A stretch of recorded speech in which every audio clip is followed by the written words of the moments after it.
Move one more time, and this gets a lot worse for you. Officer, I'm confused.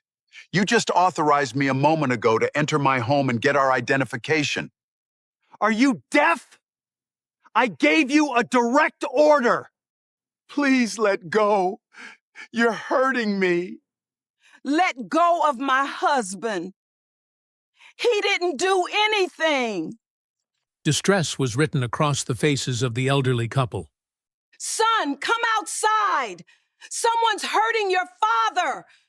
A massive man stepped into the sunlight, crossing the yard fast. Darwin kept walking, steady and unafraid.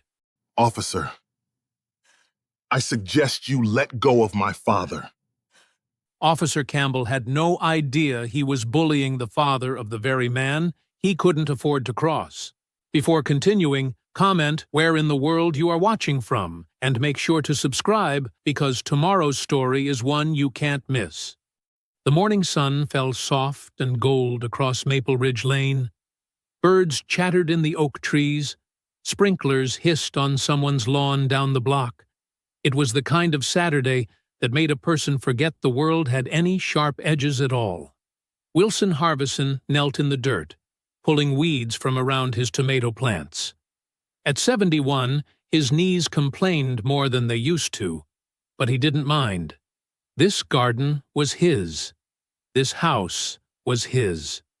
38 years of mortgage payments had made sure of that. "You're gonna break your back out here," Tessa said, kneeling beside him with her own pair of gloves. She had been his wife for 42 years, and she still teased him the same way she did when they were young. "Better than breaking my spirit sitting inside watching the news," Wilson said, and she laughed. Across the street, behind a curtain of white lace, Maggie Travis watched them. She had been watching for a while now. Maggie didn't garden. She didn't sit on her porch with coffee like her neighbors did. She watched. And lately, every time she looked at the Harbison house, she didn't see a home. She saw dollar signs slipping through her fingers. She picked up her phone. 911. "What's your emergency?" "Yes, hello." Maggie's voice went smooth and worried, like she'd practiced it. "I'm calling about my neighborhood. There are 2 people outside a house on Maple Ridge, and I don't recognize them. They look like they're casing the property. I think something's wrong." It was a lie. She knew exactly who Wilson and Tessa Harbison were. She'd known them for 6 years. But lies, she'd learned, worked faster than the truth when you wanted something to happen quickly. 10 minutes later, a patrol car rolled to a stop at the curb, its tires crunching over loose gravel. Wilson looked up first. He felt it before he saw it. That old, familiar tightening in his chest that black men of his generation knew well. He had felt it in 1968. He felt it now. Officer Blake Campbell stepped out of the car, sunglasses on, one hand resting near his belt like he expected trouble before he'd even said hello. "Morning," Campbell said. It wasn't a greeting. It was a command dressed up as one. "Morning, officer," Wilson said, rising slowly to his feet, brushing dirt from his knees. "Something wrong?" "Got a call about suspicious activity at this address." Campbell's eyes moved over both of them, lingering, judging. "You 2 live here?" 40 years, Tessa said, stepping closer to her husband. "This is our home." Campbell didn't soften. If anything, his jaw tightened. "I'm going to need to see some ID." Wilson blinked. "ID? For standing in my own yard?" "That's what I said." There was something in the way Campbell said it. Flat, bored, like he'd already decided the answer didn't matter. Like he was just waiting for a reason. Tessa felt her stomach twist. She had read the stories. She had seen the videos. Routine stops that turned into funerals. She wasn't about to let her husband become another name on the news. "Officer, we haven't done anything," she said, her voice trembling but firm. "We're just gardening." "Ma'am, I didn't ask for your opinion." Campbell's tone sharpened, cutting through the morning air like a blade. "I asked for ID." Wilson felt his pride bristle. but he kept his voice even. 40 years of being a black man in America had taught him exactly how dangerous pride could be in a moment like this. "It's inside," Wilson said slowly. "In my wallet, on the kitchen counter." "Then go get it." Wilson hesitated. Something about the way Campbell's hand still hovered near his belt made the simple act of walking to his own front door feel like crossing a minefield. "I'm just going to step inside," Wilson said carefully, raising both hands slightly, palms open. "Right there, through that door." Campbell said nothing. He simply watched, his expression unreadable behind dark sunglasses, his fingers twitching near his belt as Wilson turned toward the house. Tessa's heart pounded in her ears. The street, usually so peaceful, suddenly felt very, very small. Wilson took one step toward his own front door. Wilson's foot hit the first porch step. That was all it took. "Stop right there!"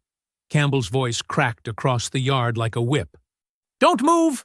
Wilson froze, one hand still raised. "I'm just getting my—" "I said don't move!" Campbell was already coming around the front of the cruiser, fast, his hand no longer hovering near his belt, but gripping it. "Turn around, slowly."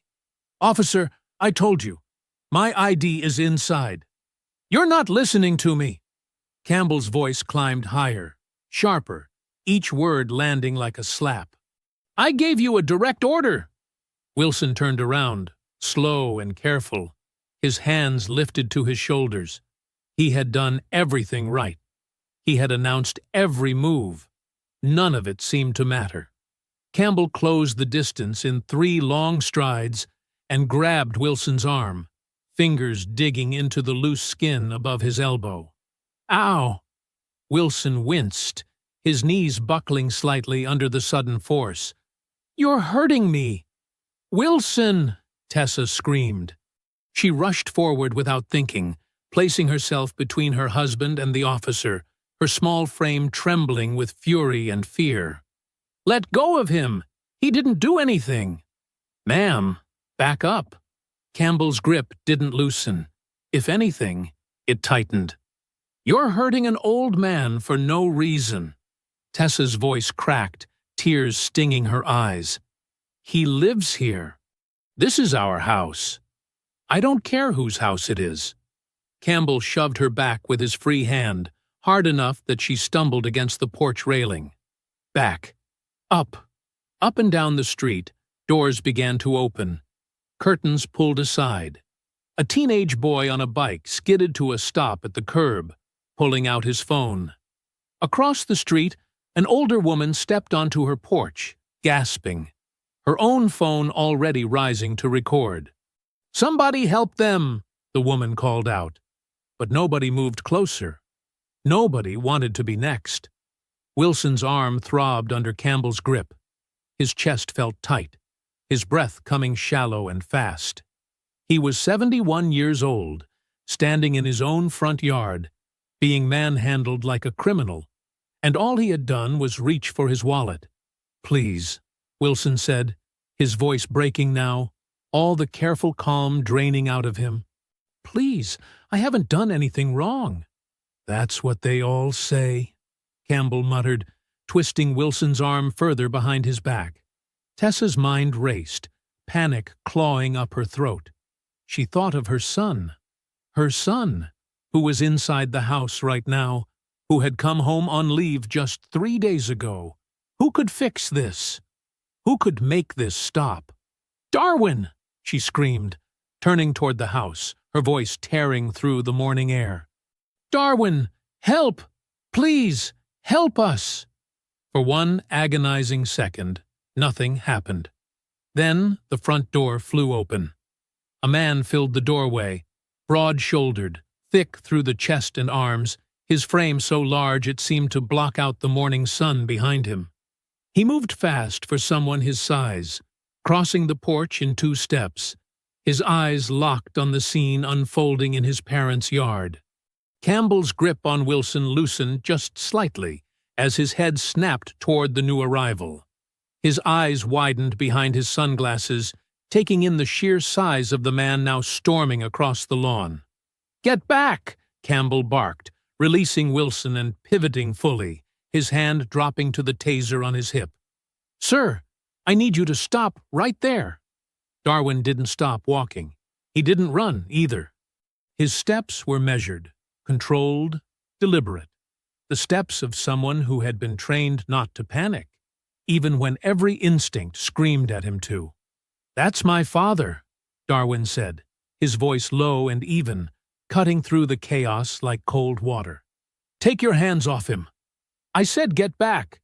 Campbell's voice cracked with something close to fear now, his fingers fumbling at the taser's holster. "I will tase you, I swear to God." The neighbors on the street went silent, phones still raised, every single person holding their breath. Tessa pressed a trembling hand to her mouth, watching her son close the final distance between himself and the officer threatening his father. Wilson, cradling his bruised arm, could only whisper one word. "Darwin!" Darwin Harbison stopped 3 feet from Officer Campbell, close enough to see the sweat beading on the man's forehead, far enough to keep his hands visible and open at his sides. He didn't raise his fists. He didn't raise his voice. He simply stood there, a wall of calm in the middle of the storm, and placed himself directly between Campbell and his parents. "Get back!" Campbell shouted again, but his voice wavered this time, cracking under the weight of his own fear. His hand was on the taser now, fingers white-knuckled around the grip. "I will drop you, I swear." "You don't need to do that," Darwin said. His tone was flat, steady, the kind of voice trained to stay level even when a building was on fire around it. "Sir, I need you to back away from me right now," Campbell barked, though the command sounded thinner with every word, like a balloon losing air. "This is your final warning. My name is Darwin Harbison," he said, slow and clear, like he was reciting something he'd said 100 times before. "I'm a petty officer with the United States Navy, SEAL Team 8. That man you're holding is my father. This is my parents' home." The words hit the yard like a thunderclap. Campbell blinked. His grip on the taser faltered, just slightly. I don't care what you—" "Check my belt," Darwin said, lifting his shirt slowly, deliberately, revealing the military ID clipped at his waist. "It's right there. You can see it yourself." A second officer, younger, freckled, with the name White stitched above his badge, had been hanging back near the cruiser this whole time, watching the chaos unfold with growing unease. Now he stepped closer, his eyes catching something on Darwin's forearm. A tattoo, faded slightly with age, the unmistakable shape of a Navy SEAL trident inked into the skin. "Campbell." White's voice was quiet, urgent. "Campbell, look at his arm." Campbell's eyes flicked down. The trident, the ID. The way this man, easily twice his size, easily strong enough to break him in half if he wanted to, hadn't raised a single hand in anger, hadn't even raised his voice. Something cracked behind Campbell's sunglasses. The certainty that had carried him through this entire encounter, the assumption that had made him grab an old man's arm without a second thought, began to wobble. "That doesn't—" Campbell's voice was smaller now. "That doesn't change anything. It changes everything," White muttered, stepping fully between his partner and Darwin now, one hand raised toward Campbell. "Blake, stand down. Now." On the street, the gathered neighbors had gone completely silent. Phones were still raised, but nobody was speaking. The teenage boy on the bike had his mouth hanging open. The woman across the street lowered her phone just slightly, staring in disbelief at the scene rearranging itself in front of her. A Navy SEAL, standing in his own parents' yard, being threatened with a taser because a frightened white officer had decided, the second he saw a big black man, that he must be dangerous. Tessa Harbison sank against the porch railing, one hand pressed to her chest, watching her son stand perfectly still while an officer twice debated whether or not to electrocute him. Wilson, cradling his bruised arm, felt something hot and furious rise in his throat. 40 years he'd lived on this street. 40 years of mowing this lawn, waving to neighbors, paying his taxes on time. And it had taken his son announcing his military rank for an officer to finally see him as a human being instead of a threat. Campbell's hand slowly came off the taser. He swallowed hard, glancing at the crowd of phones still pointed at him, at his partner's pale, horrified face, at the old man holding his bruised arm just a few feet away. I'm gonna need everyone to just calm down. Darwin didn't move. He didn't blink. He simply watched the officer who, seconds ago, had been ready to tase him in his own front yard. We are calm, Darwin said quietly. You're the one who needs to think very carefully about what you do next. The street held its breath, waiting to see if Officer Blake Campbell would listen.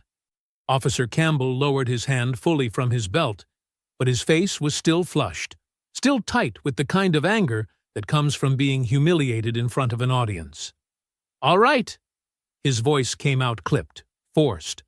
All right, everybody just back off. Show's over.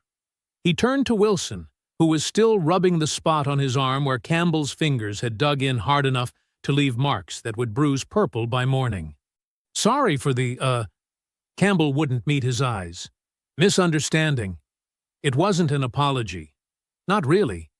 It was the sound a man makes when he wants the moment to end, not the sound a man makes when he means it. Wilson heard the difference. So did Tessa. So did every neighbor still standing on their porches with phones in hand. Officer White placed a hand on Campbell's shoulder, steering him back toward the cruiser before he could make things worse.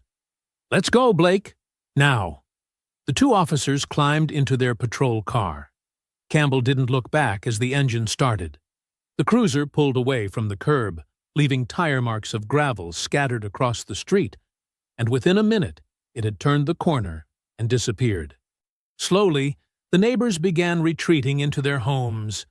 Phones lowered, doors closed. The street, which moments ago had been frozen in collective horror, returned to its ordinary Saturday rhythm, as if nothing had happened at all. As if an elderly man hadn't just been grabbed and threatened in his own yard. As if his son hadn't just stood eye to eye with a loaded taser. Darwin turned to his parents, his shoulders finally dropping from the rigid, controlled posture he'd held the entire confrontation. Dad? He gently took Wilson's arm, examining the red marks already forming along the skin. Let me see that.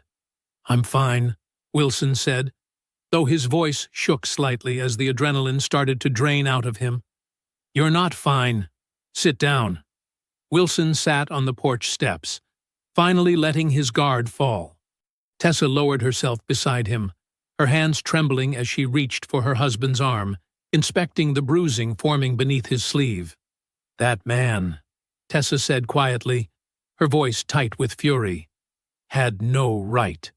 No, Darwin agreed. He didn't.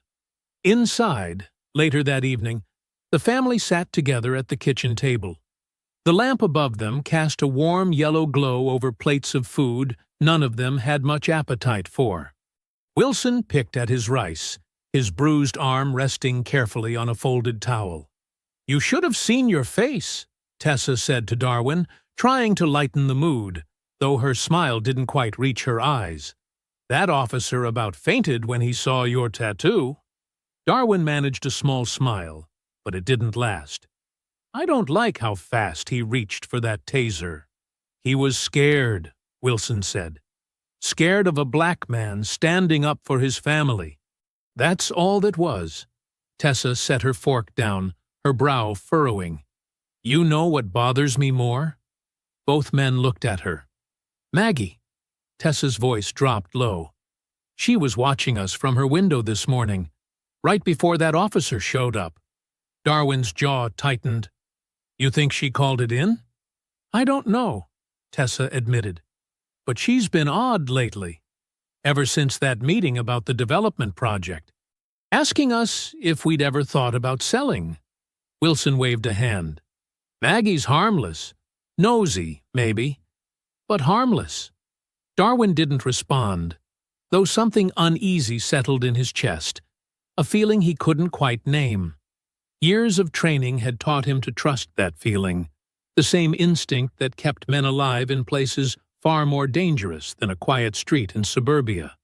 After dinner, Darwin walked the perimeter of the house, checking the locks on every window and door, a habit he couldn't shake even at home.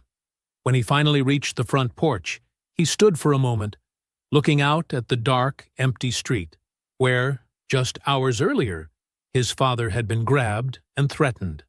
The street was peaceful now, quiet, ordinary. Darwin reached for the porch light switch and flicked it off, the glow fading into darkness. "It's over," he murmured to himself, though some small, stubborn part of him didn't quite believe it.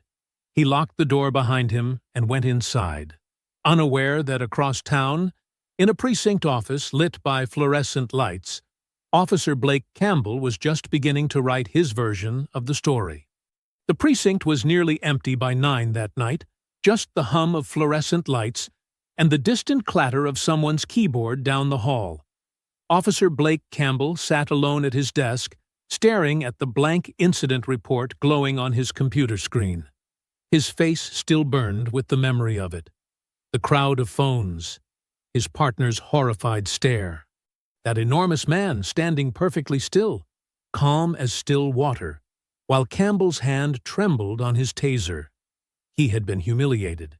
In front of an entire street. In front of White. Campbell wasn't going to let that be the story. His fingers moved over the keyboard, slow at first, then faster, the lie taking shape word by word.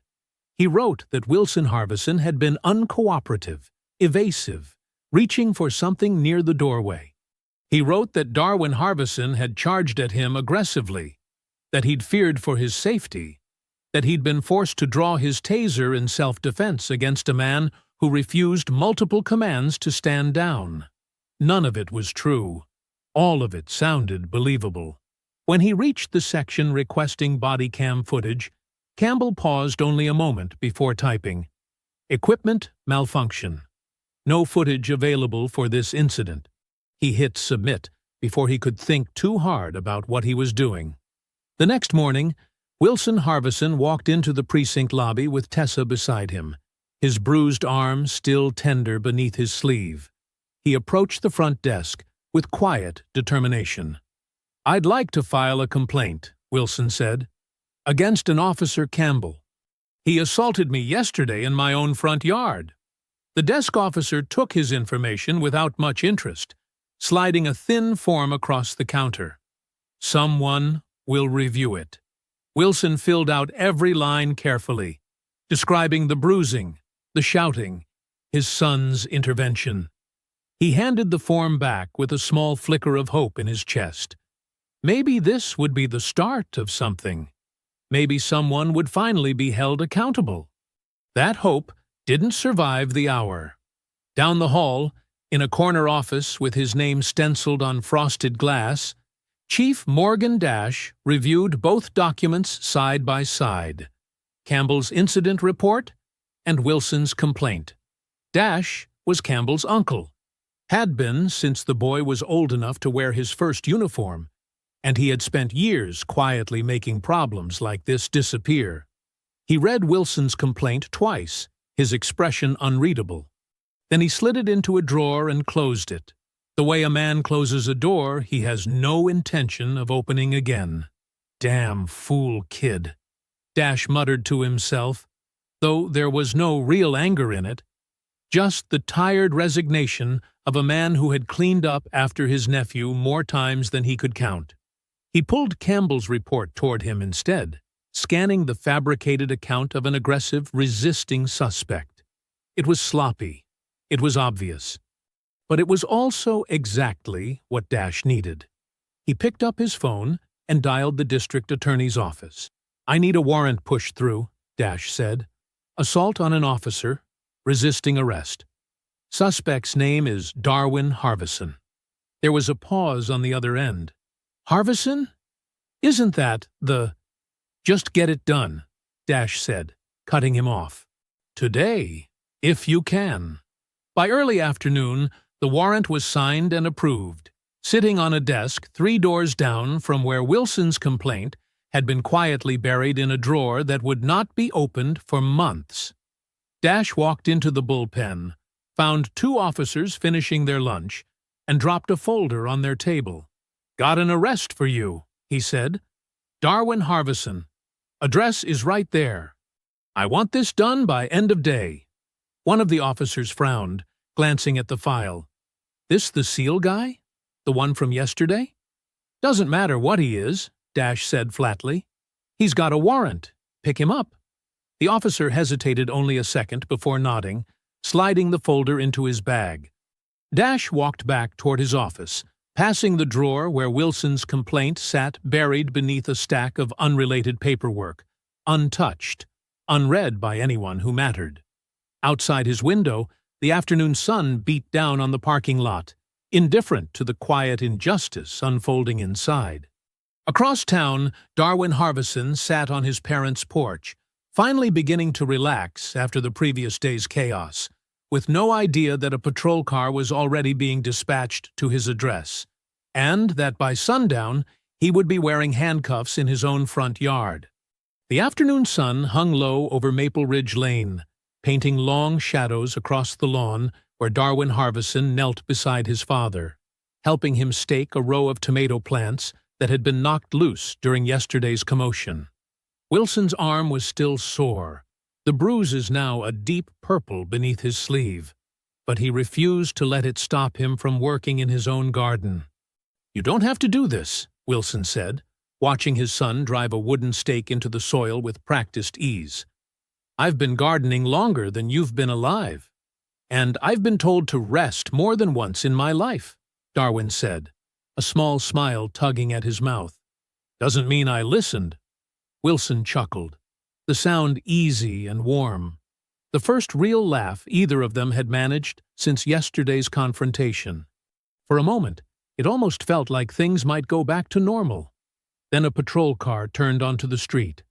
Darwin noticed it first, his body going still the way it always did when something in his environment shifted. He watched the cruiser slow, then stopped directly in front of the house. 2 officers stepped out, hands resting on their belts, their expressions hard and unreadable. Behind them, a second car pulled up. Officer Blake Campbell climbed out of his cruiser and leaned against the door, arms crossed, a thin, satisfied smile creeping across his face. "Darwin Harvison," one of the officers called out, walking up the path with a folded paper in hand. Darwin rose slowly, brushing dirt from his knees. "That's me. We have a warrant for your arrest. Assault on a police officer. Resisting arrest." The words hit the yard like a gunshot. "What?" Wilson scrambled to his feet, his bruised arm forgotten. "That's a lie. He's the one who attacked us." "Sir, step back," the officer said, already pulling handcuffs from his belt. Tessa burst out of the front door, drawn by the commotion, her hand flying to her mouth at the sight of 2 officers approaching her son with cuffs raised. "No! No! Please! This is a mistake!" "Ma'am, please stay back," the second officer warned. Darwin didn't resist. He had learned long ago that resisting only gave men like this exactly what they wanted. He turned, placing his hands behind his back without being asked, his jaw clenched tight enough to ache. "Darwin!" Tessa's scream tore through the street as the cold metal clicked shut around her son's wrists. Campbell watched from beside his cruiser, arms still crossed, his smile widening just slightly. This was the moment he'd been waiting for since yesterday. The moment the giant who had humiliated him in front of an entire street would finally be put in his place. "Funny how things work out," Campbell called over, just loud enough for Darwin to hear. "Big tough Navy SEAL. Don't look so tough in cuffs, do you?" Darwin didn't respond. He kept his eyes forward, his face a wall of practiced calm, even as fury burned hot beneath his ribs. Neighbors emerged onto porches once again, phones rising for the second time in 2 days. The same teenage boy on his bike skidded to a stop at the curb, mouth hanging open in disbelief. The woman across the street pressed a hand to her chest, shaking her head slowly. Wilson stood frozen on the lawn, his chest suddenly tight, a sharp pain blooming behind his ribs that he didn't dare mention, with everything else falling apart around him. He pressed a hand against his sternum, breathing slow, willing the discomfort to pass. "Dad?" Darwin's voice cracked with worry as the officers guided him toward the cruiser. "Dad, are you okay?" "I'm fine," Wilson lied, though his face had gone pale. "Don't worry about me." "Worry about yourself." The officers pushed Darwin's head down gently as they guided him into the back seat, the door slamming shut with a finality that made Tessa's knees nearly buckle. Campbell sauntered over to the cruiser window, leaning down with a mocking little salute. "Welcome to the system, hero." The car pulled away from the curb, leaving Tessa sobbing on the lawn, and Wilson standing pale and shaken beside her, his hand still pressed against his aching chest. By that evening, a grainy cell phone video of the arrest had already begun spreading online, the caption reading simply, "They arrested him for defending his parents." Inside the house, hands trembling, Tessa picked up the phone and dialed a number a neighbor had given her weeks ago. A civil rights attorney named Lexi Vander. Lexi Vander arrived at the Harbison house just after 9 the next morning, a worn leather briefcase in one hand and a legal pad already half-filled with notes in the other. She was a small woman with sharp eyes and a reputation in the county for taking cases other lawyers wouldn't touch. Tessa let her in, her face pale and exhausted from a sleepless night spent staring at her phone, refreshing the jail's online roster, waiting for any sign that her son had been processed safely. "Tell me everything," Vander said, settling at the kitchen table. "From the very beginning. Don't leave anything out." Wilson sat across from her, his bruised arm now wrapped in a light bandage, and walked her through it all. Maggie's strange behavior at the window, the 911 call, Campbell's aggression, Darwin's intervention, the humiliating arrest the following day. Vander listened without interrupting, scribbling notes furiously, her jaw tightening more with every detail. "This cell phone video," she said finally, pulling out her phone and pulling up the clip that had been circulating since last night. "It's only 30 seconds. It starts after Campbell already has your arm. We need the full footage, the part that shows what actually happened from the beginning." "There were a few people filming," Tessa said. "But Officer Campbell had a body cam too. Shouldn't that show everything?" Vander's expression hardened. "It should. I requested it first thing this morning." She tapped a finger against her notepad. The department's response was that the footage is corrupted, unrecoverable. Wilson let out a bitter laugh.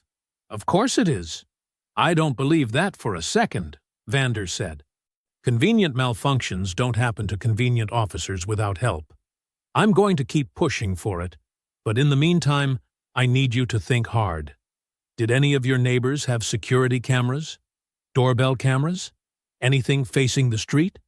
Tessa thought for a moment, then shook her head slowly. "I don't know. We never paid attention to things like that." "Start paying attention," Vander said, standing and gathering her things.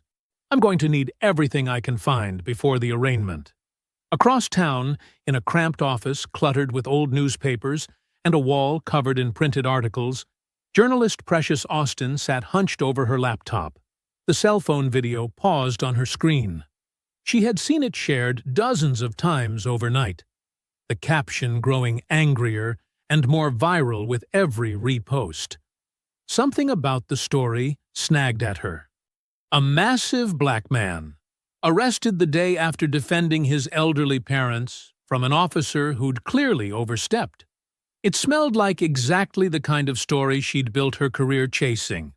the kind that exposed rot hiding just beneath a quiet, ordinary surface.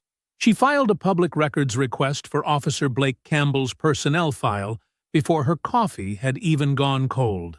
The response took 2 days, but when it landed in her inbox, Precious nearly dropped her mug. 3 prior complaints. Excessive force, twice. Improper conduct during a traffic stop, once. All 3 dismissed within weeks of being filed. All 3 reviewed and closed under the signature of the same man, Chief Morgan Dash.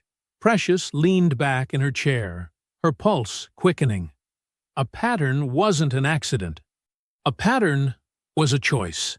Someone, somewhere, choosing again and again to look the other way. She pulled up everything she could find on Dash Next. Years on the force, a spotless public record. And buried in an old community newsletter from nearly a decade ago, a single sentence that made her sit up straighter. Congratulations to Officer Blake Campbell, nephew of Sergeant Morgan Dash, on his graduation from the academy. There it was. Family protecting family. A badge protecting a badge. Precious picked up her phone and dialed a number she'd jotted down from a mutual contact earlier that morning. Lexi Vander, the attorney representing the Harbison family. The call connected on the second ring.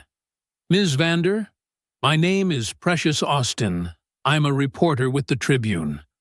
I think I have something you're going to want to see. There was a brief pause on the line, then Vander's voice, sharp and alert. I'm listening.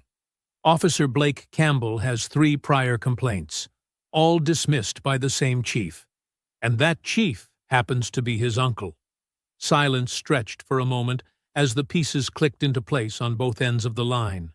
Can you meet tomorrow afternoon? Vander finally asked. I think we need to compare notes. I'll bring everything I have, Precious said. By the time she hung up, the sun outside her window had begun to dip low, casting the cluttered office in amber light, and for the first time since she'd started digging, Precious felt certain this story was far bigger than one bad arrest.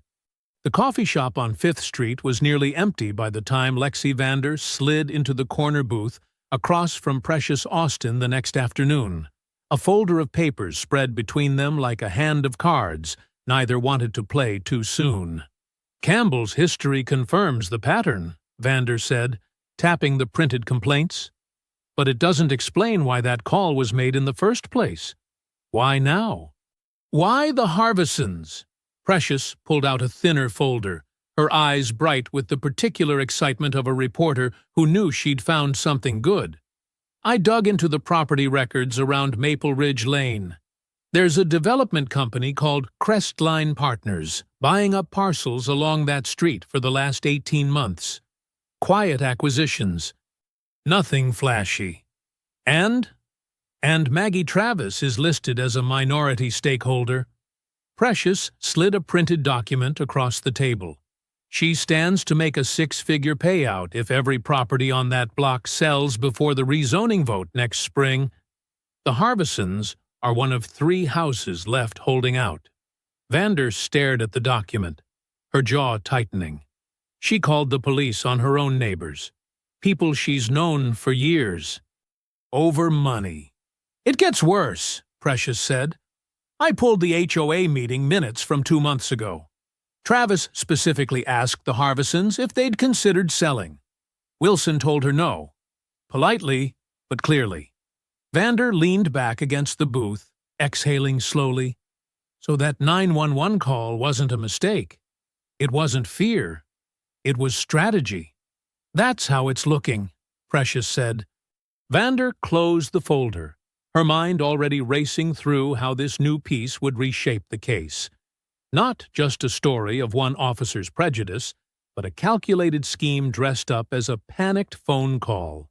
She thanked Precious, gathered her things, and headed straight for her car, eager to bring the family this new thread before the arraignment.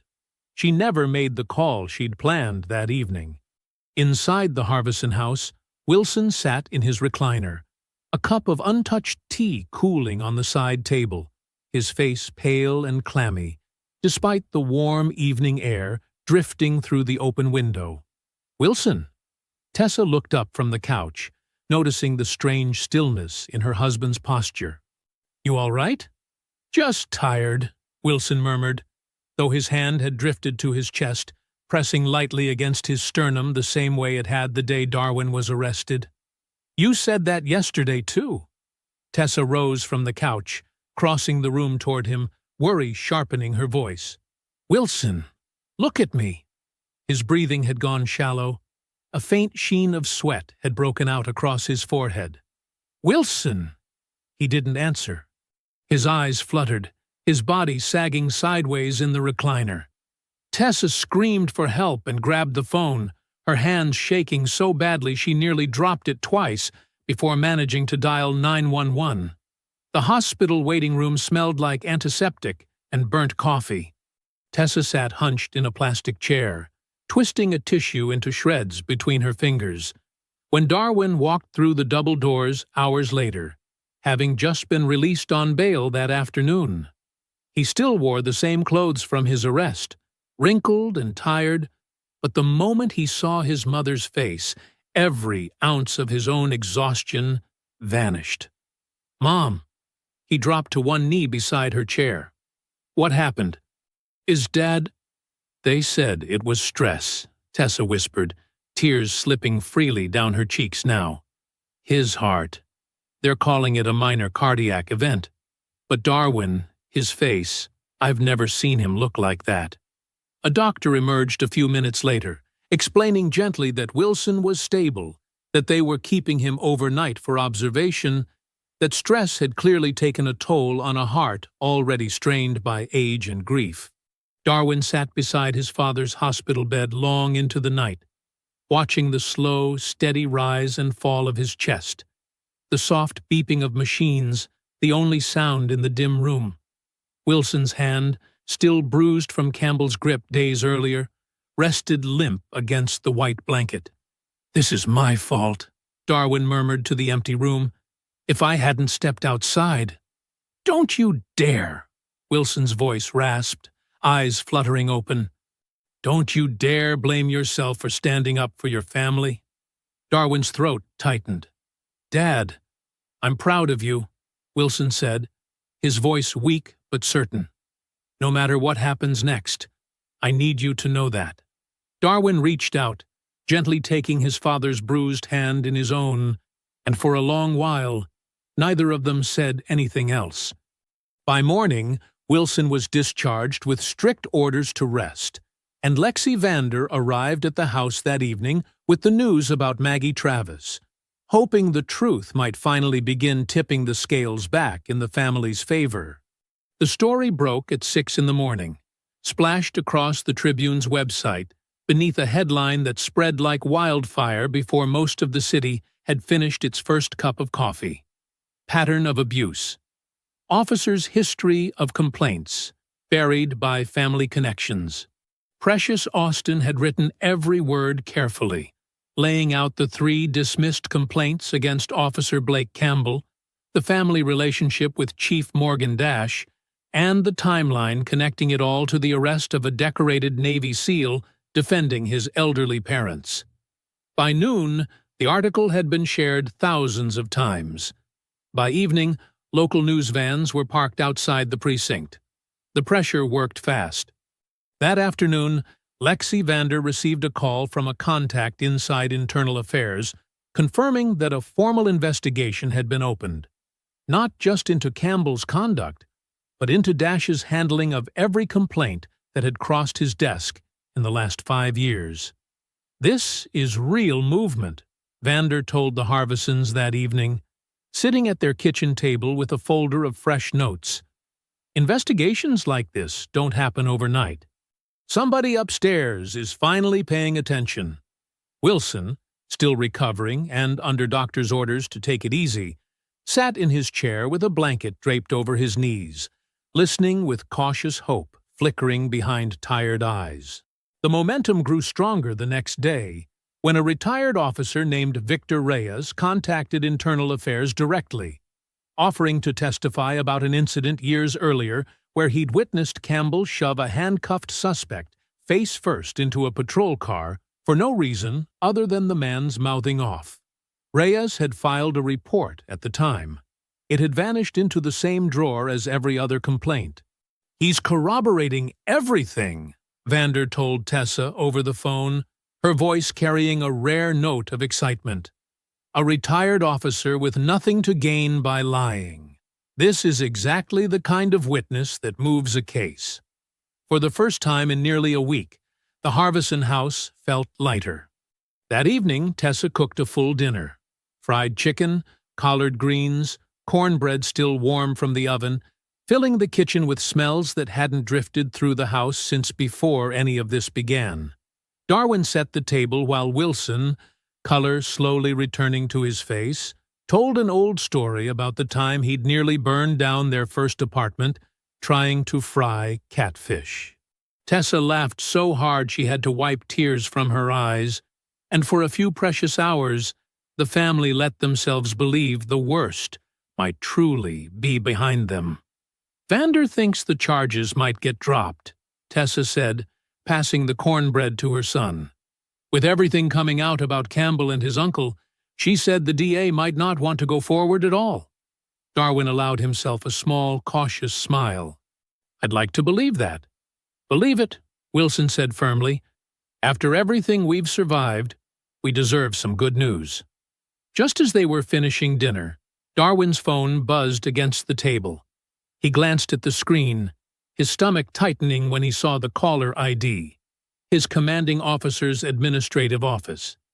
He stepped into the hallway to answer, his family's laughter fading slightly behind him. "Petty Officer Harbison," the voice on the other end said, crisp and formal. "We're calling regarding the pending charge against you. Command has been made aware of the situation and the ongoing local investigation." "Yes, sir," Darwin said, bracing himself. "I want to be straightforward with you. A pending assault charge, regardless of circumstances, puts your security clearance under review. We're monitoring the situation closely, but until this is resolved, your status remains uncertain." Darwin closed his eyes, pressing a hand against the wall to steady himself.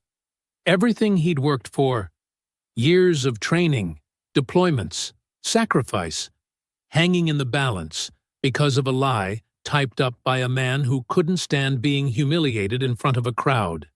"Understood, sir," Darwin said, his voice carefully even, despite the weight settling in his chest. "Thank you for letting me know." The call ended, and Darwin stood alone in the hallway for a long moment, staring at the warm light spilling from the kitchen where his family's laughter had finally returned. He didn't want to ruin the moment. Not tonight.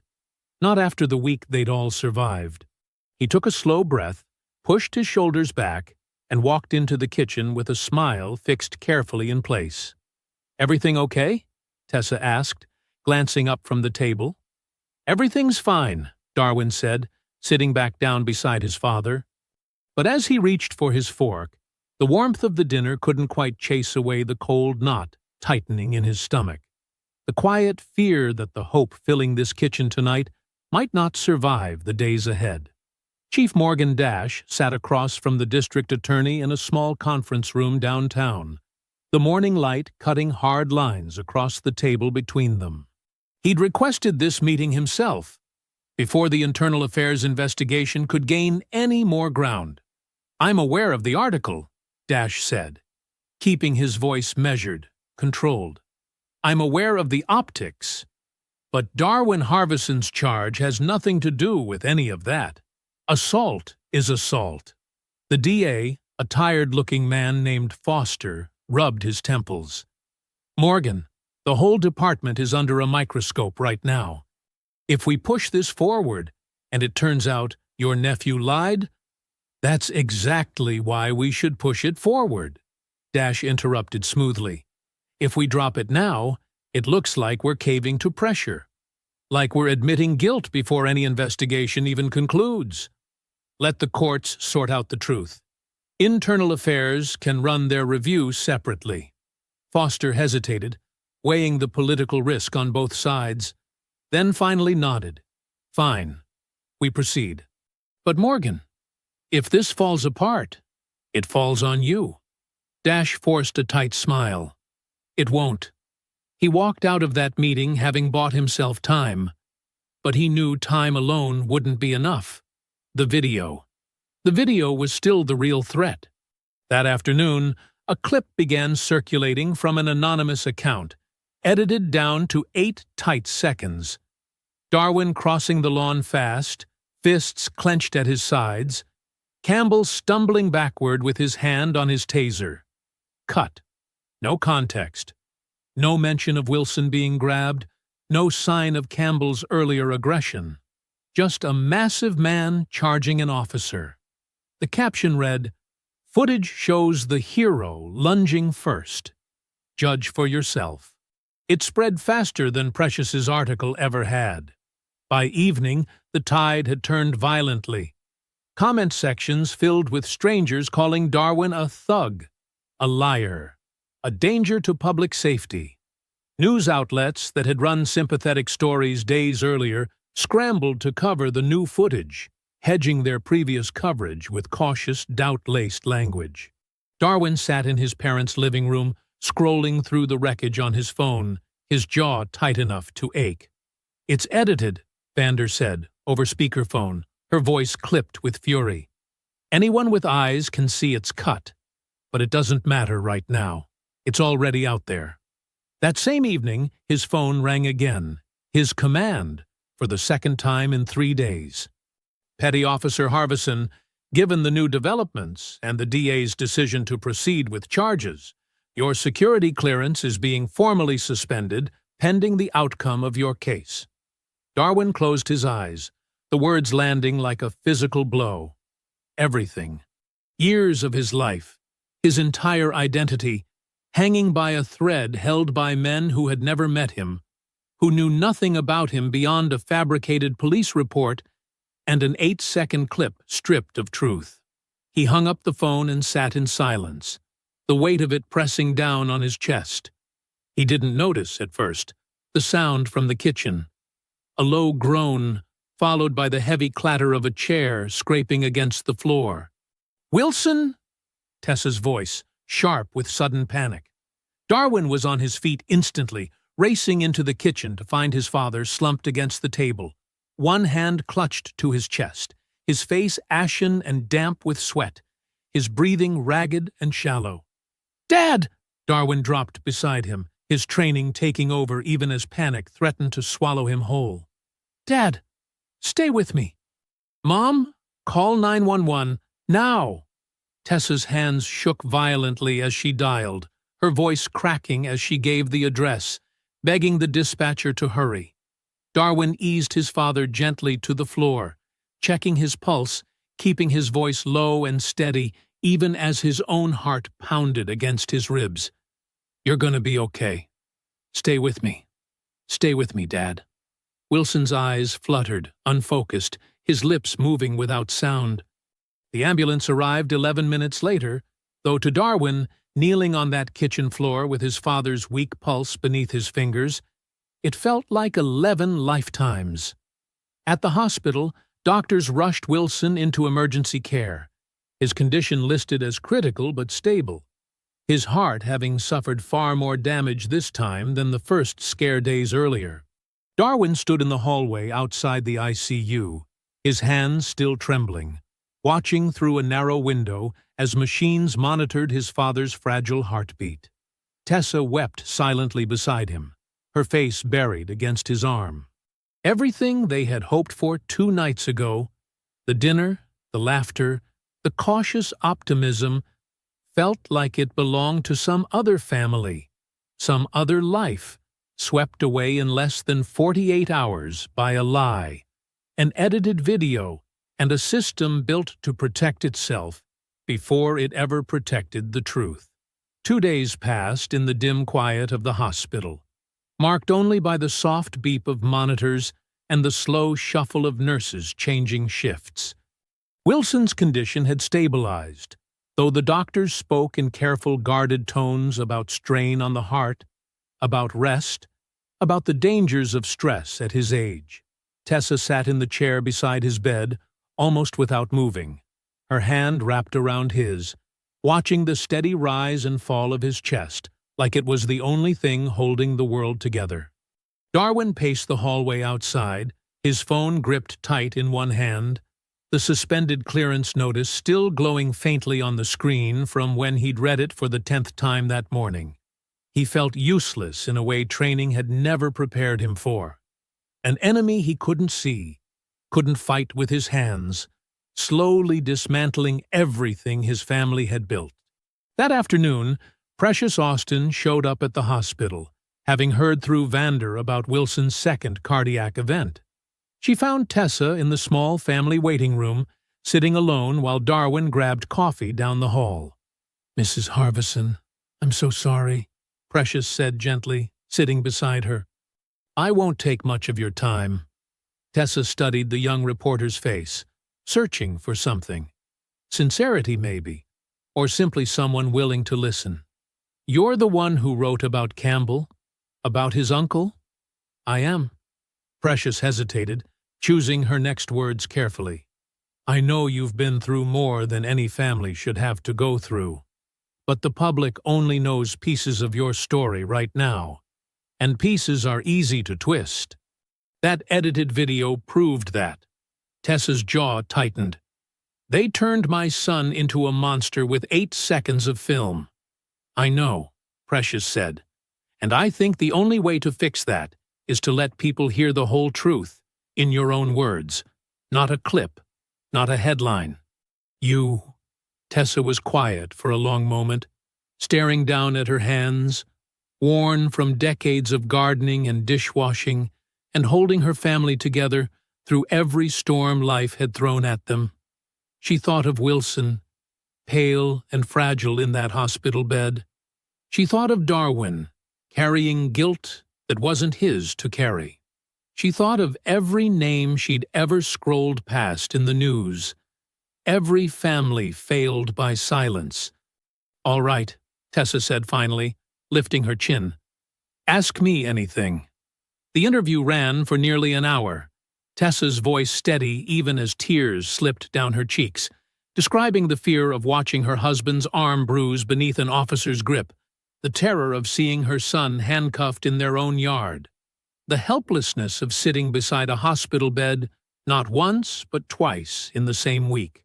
She held nothing back. Precious published the piece that evening under the headline, "A Mother's Plea."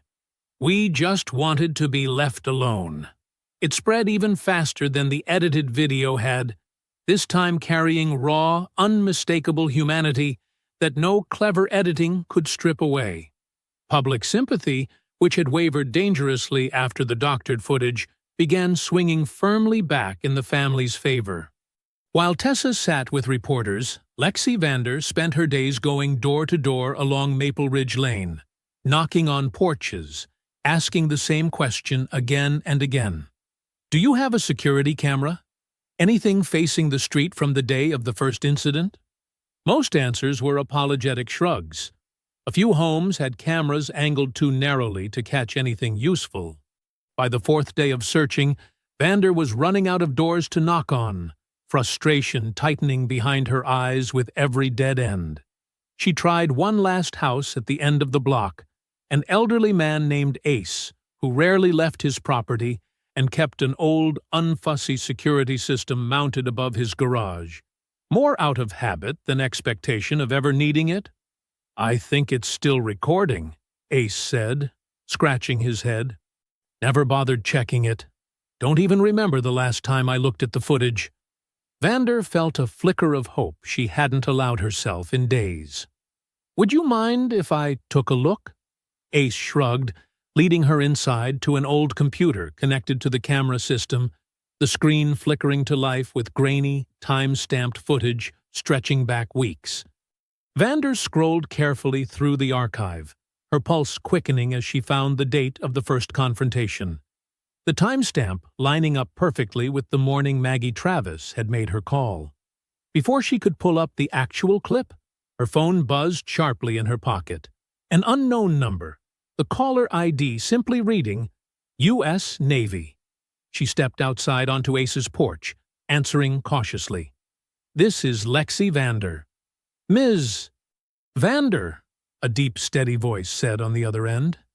"My name is Master Chief Owen Bannister. I'm Petty Officer Harbison's commanding officer. I think we need to talk." Lexi Vander stood on Ace's porch, the phone pressed to her ear, her heart hammering as the deep, even voice on the other end introduced himself. "Master Chief Owen Bannister," he repeated. "I oversee Petty Officer Harbison's unit. I've read everything coming out about this case, and I think you and I have pieces of the same puzzle." "I'm listening," Vander said, glancing back through Ace's screen door at the old computer, still glowing with grainy footage. "The military doesn't take kindly to one of our own being railroaded by a falsified report," Bannister said. "We started looking into Officer Campbell the moment his name surfaced in connection with Petty Officer Harbison's case. Turns out, one of his prior complaints, the one filed years ago and quietly dismissed, came from a man who'd just left active duty. A veteran. Campbell roughed him up during a routine stop and lied about it then, too." Vander's grip tightened on the phone. "That complaint was buried by Chief Dash." "Same as the others," Bannister confirmed. "We've been building our own file. I'd like to bring what we have directly to you, in person, today, if possible." "There's something you should see, too," Vander said, glancing back at Ace's grainy archive. "I think I just found footage of the entire first incident, start to finish." There was a brief pause on the line. "Then I'll meet you wherever you need me to be." 2 hours later, Vander sat in the small hospital waiting room with Darwin and Tessa, the laptop from Ace's house open on the table between them, when a tall, broad-shouldered man in dress uniform walked through the doors, his presence immediately commanding the attention of every nurse and visitor in the hallway. Darwin rose to his feet instantly. "Master Chief." "At ease, Harbison," Bannister said, though his eyes carried none of his usual gruffness, only quiet concern. "I came as soon as I could." He shook Tessa's hand gently, expressing his sympathy for Wilson's condition, before turning his attention to the laptop screen. "Show me," he said. Vander pulled up the footage from Ace's security camera, the timestamp confirming it was recorded the exact morning of the first confrontation. The video, though grainy and slightly distant, captured everything clearly enough. Campbell's car pulling up, his aggressive posture from the very first moment, the rough grab on Wilson's arm, Tessa being shoved back against the porch railing, and finally, Darwin's calm, controlled approach with no aggression whatsoever. Hands open, voice steady, exactly as he'd described it from the beginning. Tessa pressed a trembling hand to her mouth, tears slipping down her cheeks as she watched the entire ordeal unfold in unedited, undeniable detail. "This changes everything," Vander murmured, already imagining how this footage would dismantle the doctored clip that had turned public opinion against them. Bannister nodded grimly before opening a folder of his own, sliding it across the table. "And this confirms a pattern that goes back further than anyone realized." Inside were copies of the original complaint filed years earlier by the veteran Campbell had assaulted during a traffic stop. A complaint that matched almost word for word the treatment Wilson had received, right down to the excessive force and the falsified report claiming resistance that never happened. "Chief Dash buried this one too," Bannister said. "Stamped it unfounded within a week of it being filed. The veteran who filed it left the area not long after, convinced nothing would ever come of it." Vander exhaled slowly, the full shape of the conspiracy finally coming into focus. Not one bad cop protected by one careless chief, but a pattern stretching back years, deliberately concealed, deliberately ignored. "This is enough," Vander said, her voice firm with resolve. "This is more than enough. I want this handled the right way, Bannister said, looking directly at Darwin. Not buried in some quiet plea deal where Campbell gets a slap on the wrist and Dash walks away clean. I want this out in the open, in front of everyone. Darwin met his commanding officer's gaze, something steadying in his chest for the first time in days. I want that too. Vander closed the laptop carefully, already mapping out the path forward in her mind. Then we're not settling. We're forcing a public hearing. Every piece of this, the footage, the falsified reports, Travis's financial motive, Dash's cover-up, goes on record in front of the city, where nobody can edit it down to 8 seconds and call it the truth. Tessa looked toward the ICU doors, where her husband lay recovering just down the hall, and felt something fierce and unyielding settle into her chest. Then let's make sure everyone sees it, she said. Word of the emergency city council hearing spread fast over the following days, fueled by Precious Austin's relentless coverage and the growing public outcry over the doctored video. By the time Wilson was finally discharged from the hospital, weak but stable, under strict orders to avoid stress, Lexi Vander had secured a date, pressuring the council into an open session rather than allowing the case to disappear behind closed doors. The council chamber was packed beyond capacity the morning of the hearing, every seat filled, reporters lining the back wall with cameras raised. Wilson sat in the front row in a wheelchair, still recovering, with Tessa's hand resting protectively on his shoulder. Darwin sat beside them in his dress uniform, spine straight, jaw set, the weight of everything riding on the next hour. Chief Morgan Dash sat near the front with department officials, his face carefully composed, though his eyes flicked nervously toward the side door more than once. Officer Blake Campbell sat a few rows back, arms crossed, refusing to meet anyone's gaze. Vander rose first, her voice carrying clearly through the silent chamber. What the public was shown days ago was 8 seconds of carefully edited footage, she began. Today, you'll see the truth in full. She played Ace's security footage on the chamber's projector, the grainy but unmistakable video unfolding before hundreds of eyes. Campbell's aggression from the very first moment, his grip tightening on Wilson's bruised arm, Tessa shoved back against the railing, and Darwin's calm, controlled approach that followed. Gasps rippled through the crowd. Several council members exchanged grim, furious glances. This is not a man who lunged at an officer, Vander said. This is a son protecting his parents from an officer who never should have grabbed an elderly man in the first place. Master Chief Owen Bannister rose next, presenting the military's findings. The buried complaint from years earlier. The veteran assaulted under nearly identical circumstances. The pattern of dismissed reports stretching back further than anyone outside the department had known. Chief Dash didn't just fail to investigate his nephew, Bannister said, his voice steady and unflinching. He actively protected a pattern of abuse for years, at the expense of every person who trusted this department to do its job. Dash's face had gone pale, his hands gripping the edge of his chair. Then Precious Austin took her turn, reading aloud the financial records connecting Maggie Travis to Crestline Partners, the development company quietly buying up properties along Maple Ridge Lane, and the HOA meeting minutes proving Travis had personally pressured the Harvisons to sell months before her 911 call. A murmur swept through the chamber, heads turning toward Maggie, who sat stiffly near the back, her face draining of color as every eye in the room settled on her. "Is it true," one council member asked, leaning forward, "that you stood to profit financially from your neighbors selling their home?" Maggie's mouth opened, closed, opened again. That call was about safety. I genuinely believed." "The records say otherwise," the council member said flatly, cutting her off. Maggie's voice cracked, her carefully composed story collapsing in real time as the room watched. The truth she'd hidden behind for weeks, finally laid bare in front of the very community she'd tried to manipulate.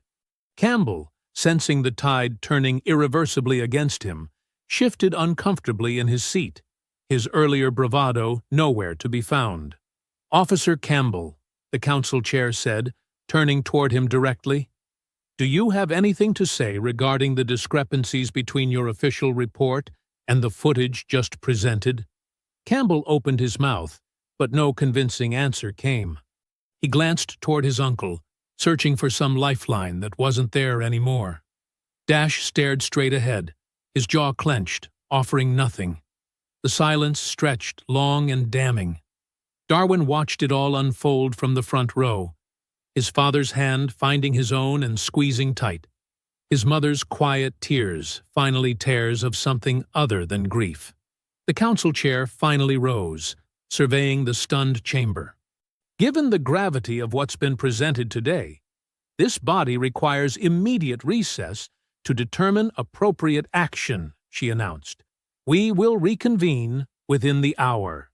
The room erupted into hushed, urgent conversation as the chair and council members filed out, leaving Campbell and Dash sitting visibly shaken under the weight of hundreds of eyes, the truth finally too large and too public for either of them to bury. The hour-long recess felt endless. Reporters huddled in the hallway, whispering theories.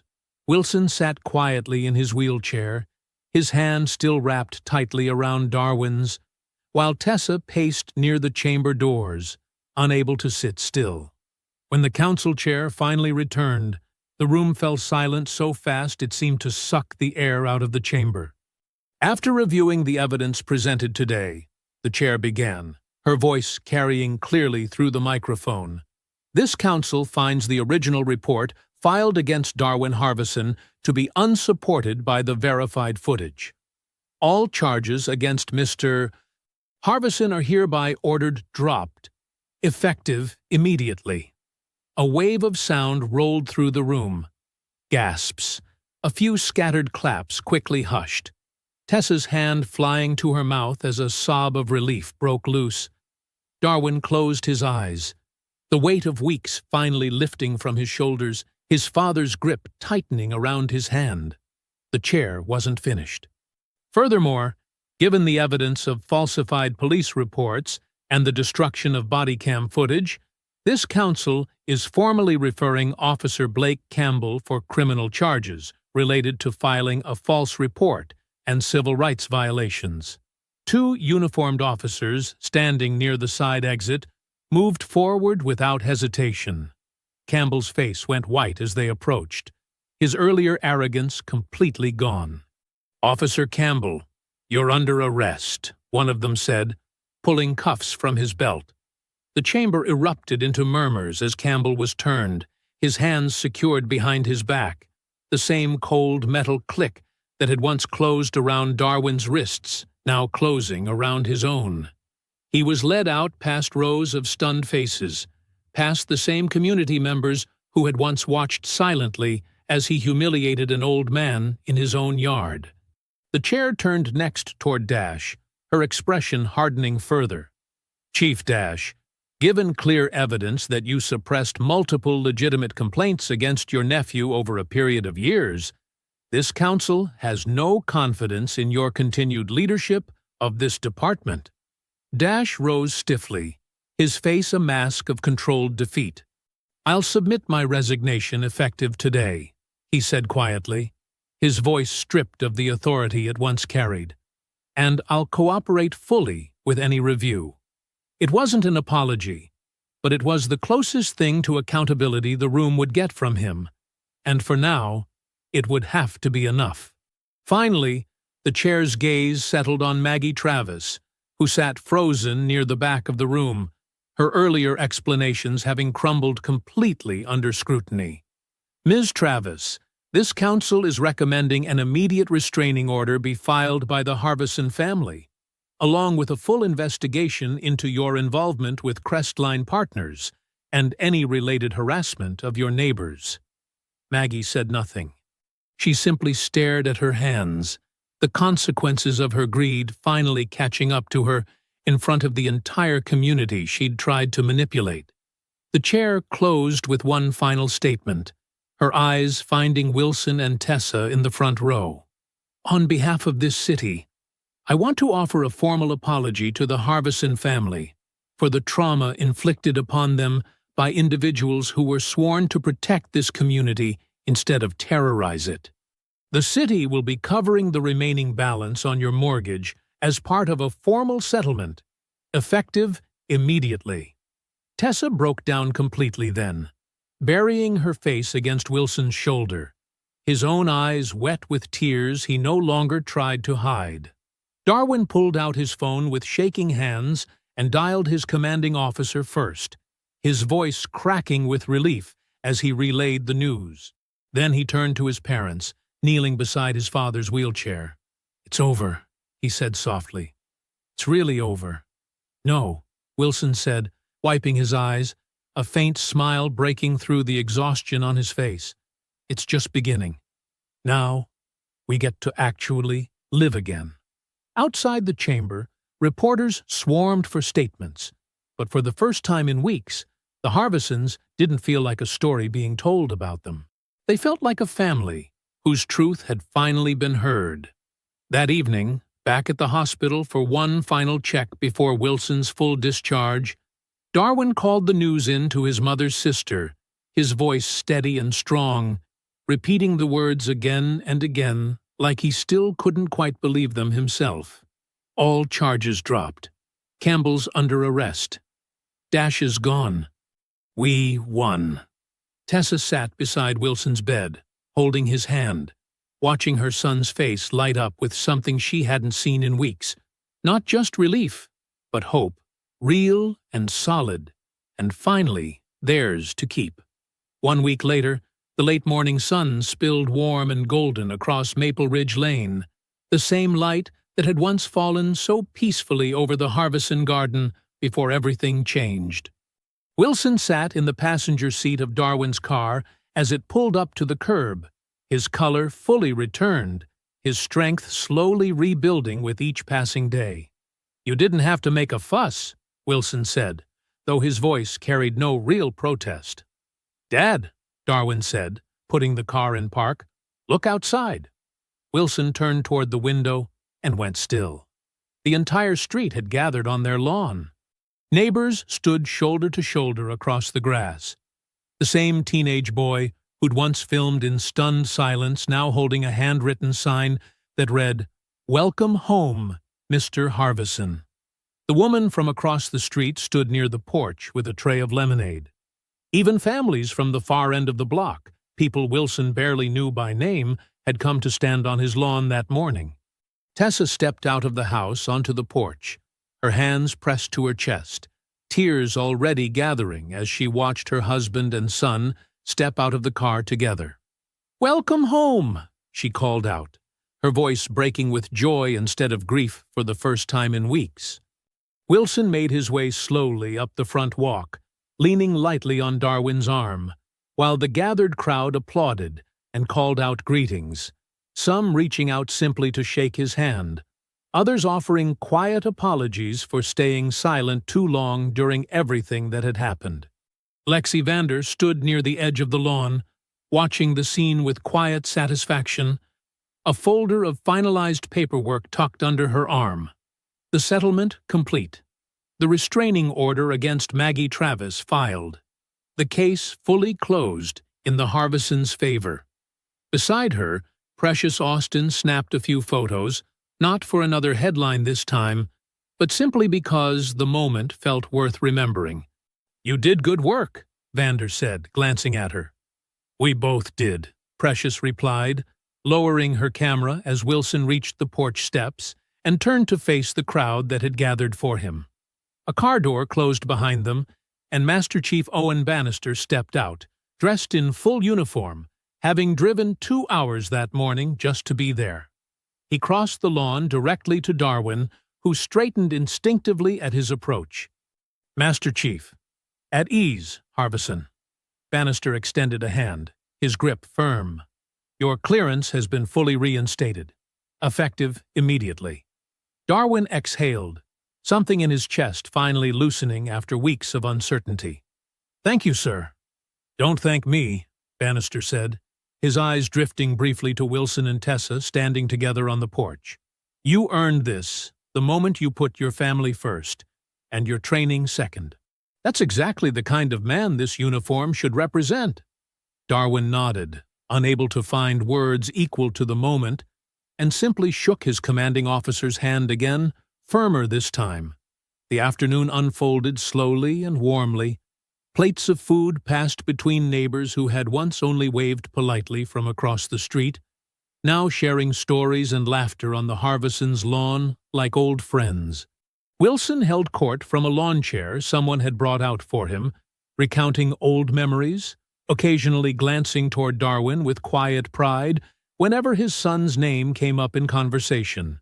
Tessa moved through the crowd, hugging neighbors, thanking Vander and Precious individually, her earlier exhaustion replaced by something lighter, something that almost felt like peace.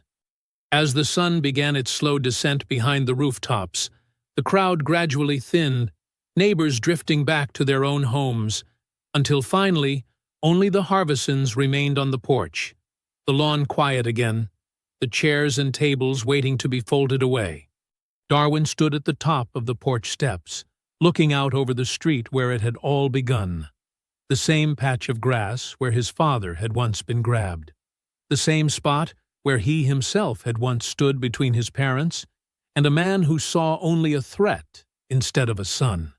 He turned to face Wilson and Tessa, standing together by the front door, watching him with eyes full of quiet pride. Darwin straightened his shoulders, squared his stance, and raised his hand in a slow, formal salute. Wilson's chin lifted. Tessa's hand found her husband's, gripping it tightly. Down the street, a few lingering neighbors who'd paused to watch began to clap, the sound rising softly into the evening air, carrying across the lawn that had witnessed both their darkest day and now, finally, their brightest one. If you enjoyed the story, leave a like to support my channel, and subscribe so that you do not miss out on the next one. On the screen, I have picked 2 special stories just for you. Have a wonderful day.